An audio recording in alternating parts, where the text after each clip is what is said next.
Unresponsive po. Ang tinatanong ko lang, hindi ba yung designated, yung SDO, si Fajardo lang at si Acosta, hindi si VP, hindi siya yung PE eh. Ang liwa-liwanag. Pero ang sinabi niyo po kanina yung accountable officer. Kaya nga, so yung accountable officer, yung SDO, nasa JCD Hindi lang po yan si SDO po yung accountable Hindi, officer, or. Your Honor. Ang sabi doon, head of agency or person designated. Oo, ang liwanag sa definition ng joint circular. Mag-yes or no ka lang. Kanina ka pa, inaaway mo ko lagi. Ginoong Pangulong Hukom. Itutuloy ko lang yung tinatanong ko kanina dahil may nabanggit kayo ng presumption of misappropriation. Tama ba? For personal use. Based on the joint circular po, meron po. Oo, tama. Pagkatapos nun, tinitingnan ko yung joint circular at maliwanag that the presumption for misappropriation arises against the accountable officer. Di ba? Yes, Against the accountable officer. Sino ang accountable officer? Maliwanag naman yung joint circular. Sa 3.1, sabi, yung officer whose duties permit or require possession of government funds. Hindi ba? Based on the joint circular po, may ganyang provision. Oo. So yung SDO talaga, yung Special Disbursing Officer has the possession, the custody. Tama yun, di ba? Yes po. O kung ganon, if the presumption na personal use, ayon sa 8.3 ng Joint Circular, failure of the accountable officer to liquidate any public funds is tantamount na nga to that presumption. Hindi Yes, po po. ba? Yes, So, ang tanong dito, sino ang accountable officer dito sa sitwasyon na to? Kasi ang liwaliwanag na hindi naman si Vice President ang payee. Hindi naman sinasabi na nasa kanya yung pera. Ang liwanag sa inyong joint circular that the Special Disbursing Officer is the one who was designated by the head of agency to have custody, di ba? And in the case of the OVP, si Acosta yon. In the case of DepEd, hindi ba si Fajardo yon? That is not entirely correct po, Your Honor. Because under the joint circular, it shall be the responsibility of the head of the agency first to approve yung cash advance. Pangalawa, to Oo oversee yung agency-wide utilization. Pangatlo, to ensure compliance with the joint Unresponsive circular. po. And also po, inattest din po ni OBP yung Unresponsive po. Ang tinatanong ko lang, hindi ba yung designated, yung SDO, si Fajardo lang at si Acosta, hindi si VP, hindi siya yung PE eh. Ang liwa-liwanag. pero ang sinabi niyo po kanina yung accountable officer. Kaya nga, so yung accountable officer, yung SDO, nasa JCD Hindi lang po yan si SDO po yung accountable Hindi, officer, or. Your Honor. Ang sabi doon, head of agency or person designated.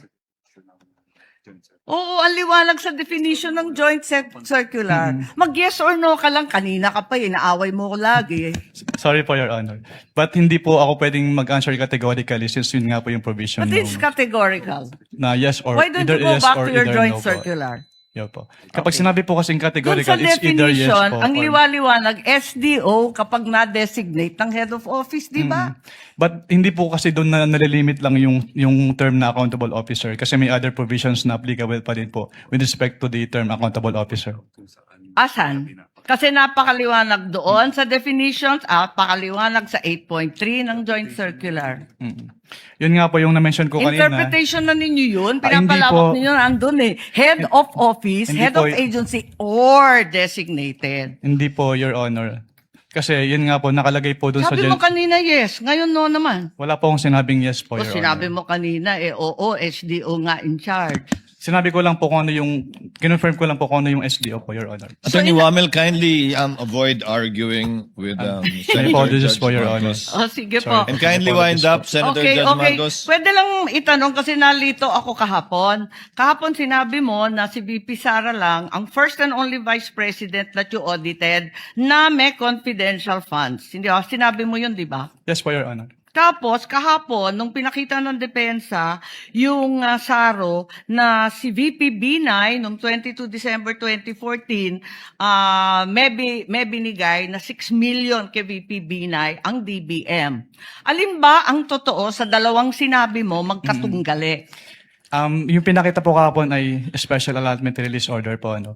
So nagkakaroon po ng special allotment release order kapag Alam ko merong... kung ano ang SARO, matagal na, tumanda na po kami sa Yes po. gobyerno. Pero hindi po kasi yan niliquidate sa ICFAO, so we wouldn't know if it was used Hindi, or pero not. klaro, may katibayan na hindi ka isa-isang VP, si VP Sara. Your Honor, since hindi po nagsabit ng liquidation, Teka. hindi rin po... Teka, nandun ka na sa ICBAO noong 2014, sabi mo, di ba? Yes po. O kaya nga, Opo. o di kahit si VP Binay may confidential funds, the only VP audited was VP Sara. Ganun If ba I- yun? Since si VP Sala lang po yung nagsubmit ng liquidation. Pero Ba't hindi mo alam? if I may clarify po, Ba't hindi Wind mo up. alam? Nandun ka na noong 2014. Dapat Opo. alam mo yun eh. if I may clarify po, Your Honor. Since wala pong budget dun sa JA as to confidential fund at hindi naman po nag-liquidate si BPB9 nung kanilang confidential fund. So hindi pa namin alam kung ginamit at hindi na po nakarating sa Hindi, COA ang tanong, yung SARO po. nabigyan ng confidential funds, humingi at nabigyan. May SARO eh. We wouldn't know Yun if lang it is naman ang used po. tanong eh. Of course, you know, may SARO. Sinabi mo nga, totoo yung sarong yun. Anyway, alin ang totoo? Si VP Binay o si VP Sara? Talaga bang totoo yung dalawa o iisa lang? We don't know. Based on our records po, si VP Sala lang po yung may liquidation. So maraming we don't know ang COA? Ganun ba yun? Based on our records po, si VP Sala lang po yung nag-liquidate nung confidential fund. Eh may record nga ng SARO. Maraming salamat. Kindly wind up. Presiding Judge. Thank you, Senator Judge Marcos.